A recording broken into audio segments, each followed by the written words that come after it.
Otro VIP. Gabriel Reyes Orona, ex procurador fiscal de la Federación. Gracias por estar con nosotros. Bienvenido.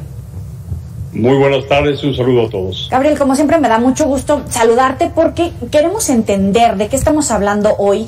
En la conferencia matutina, el presidente violó la Constitución, escaló el discurso, la confrontación. No se trata de Andrés Manuel contra Carlos Loret. Pudo haber sido, como en su momento, Enrique Peña Nieto contra Carmen Aristegui. Es una institución, la presidencia, todo el aparato del Estado, contra un periodista.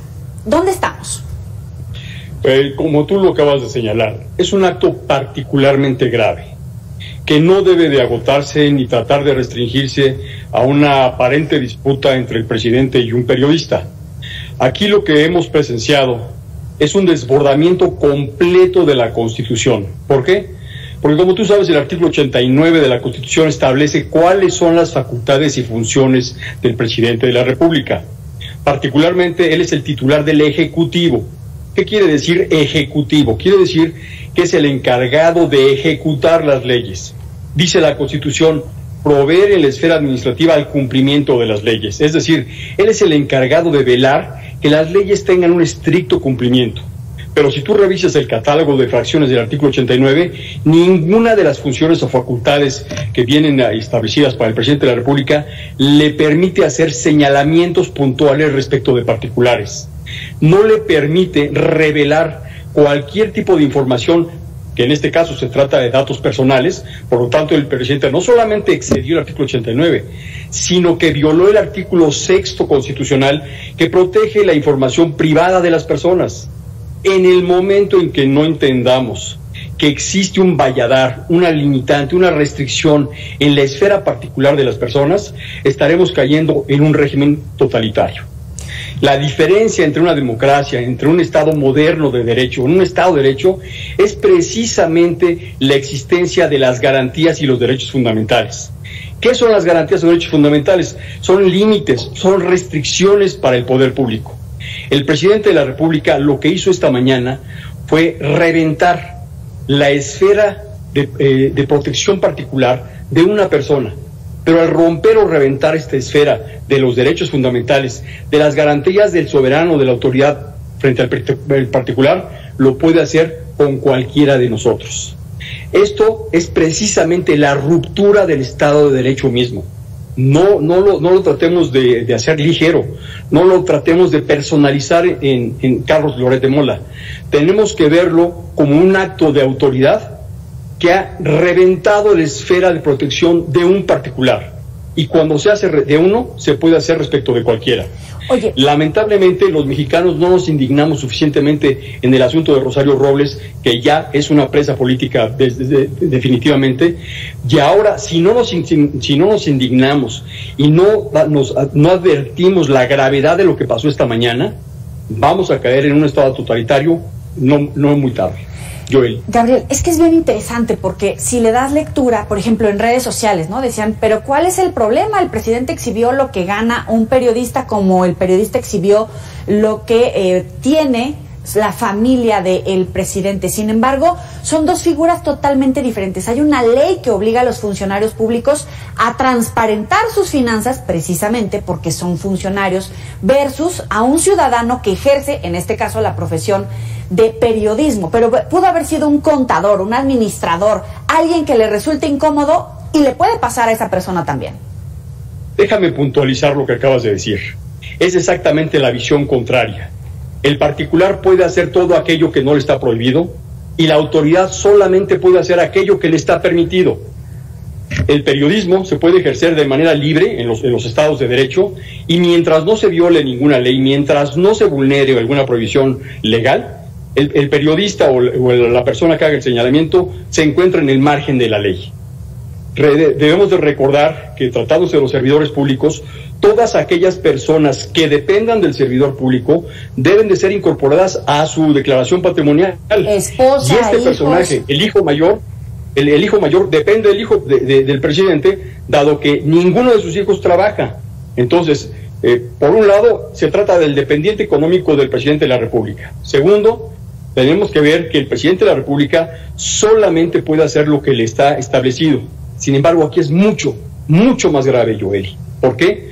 porque el Código Fiscal de la Federación establece una prohibición terminante y muy severas sanciones para aquella persona que utilice información fiscal para amagar a una persona, para amagar a un contribuyente.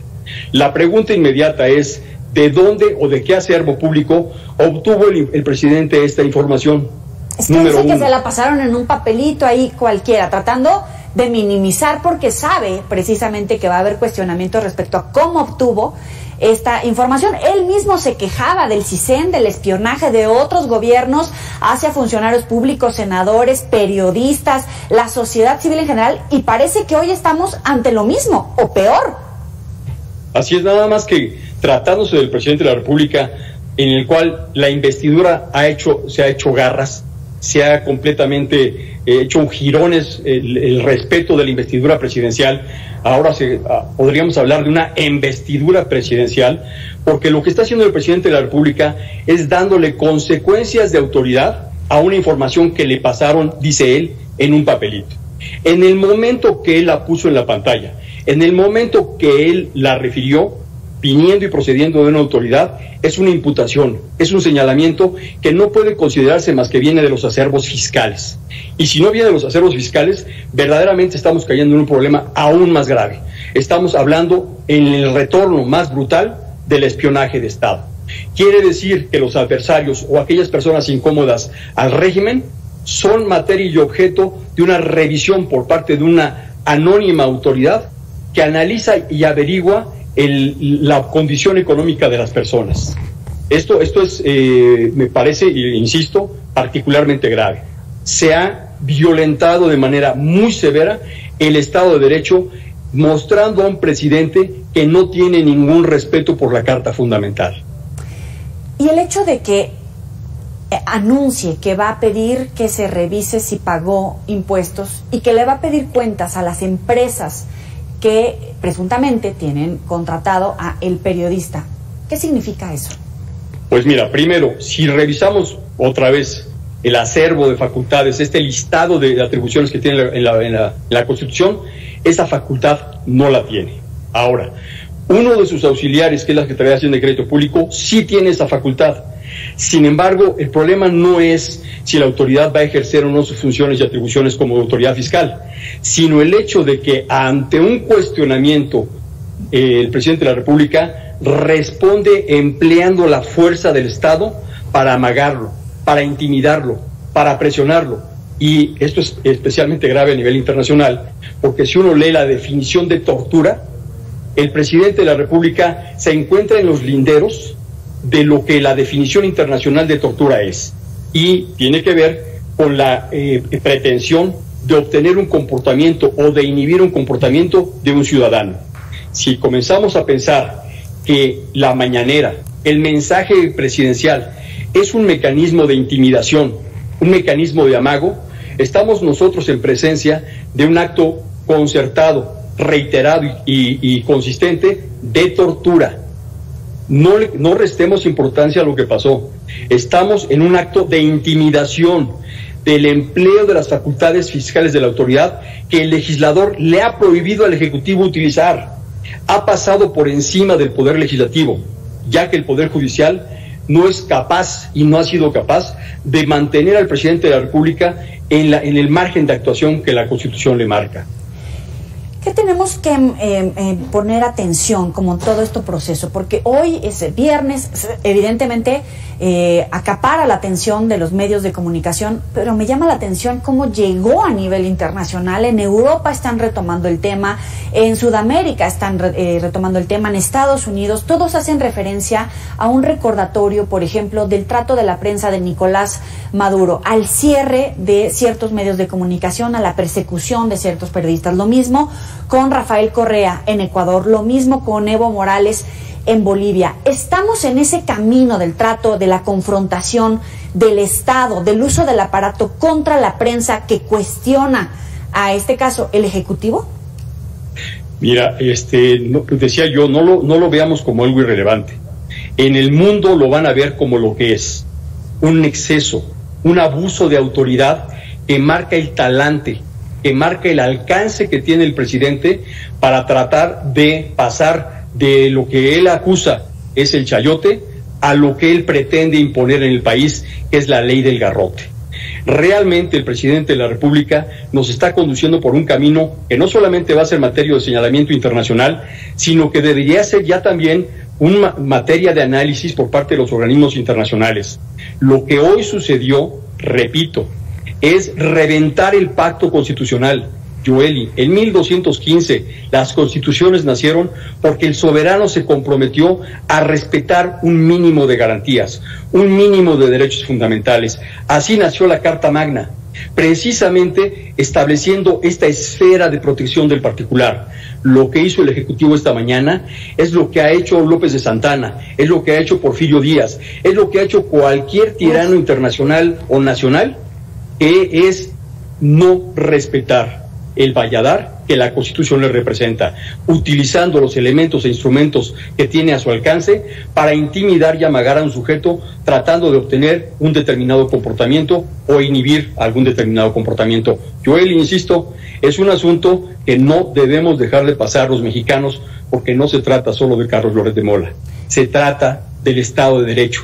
Eso es lo que se ha comprometido esta mañana. Para concluir, supongamos que viene un proceso legal por parte de, en este caso, de Carlos Loret, pero también hay muchos comunicadores que han sido señalados, amedrentados. Hoy es Loret, pero la semana que viene no sabemos.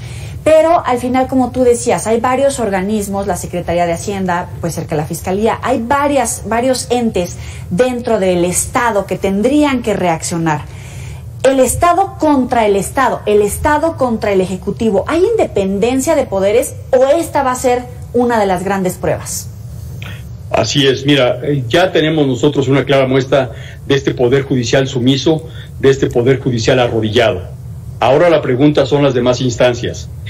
Ya hoy la Comisión Nacional de Derechos Humanos debió haber censurado, debió haber reprobado lo que el presidente de la República hizo esta mañana. El silencio de la Comisión Nacional de Derechos Humanos es verdaderamente oprobioso. Pero no solo eso, existen otras instancias de gobierno que deberían haberse ya pronunciado, como todas aquellas que están relacionadas con la protección de la vida privada, como es el propio INAI.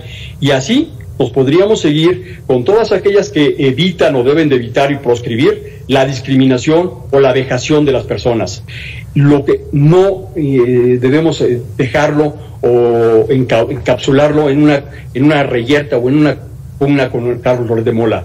Lo que se hizo es el autoritario ejercicio del poder contra un ciudadano que el día de mañana puede ser cualquiera de nosotros, Joely. Gabriel Reyes Orona, como siempre, muchísimas gracias por estos minutos para nuestro auditorio de Mega Noticias. Ha sido un placer, Joely. Un saludo a todos. Buenas noches. Igualmente, buenas noches.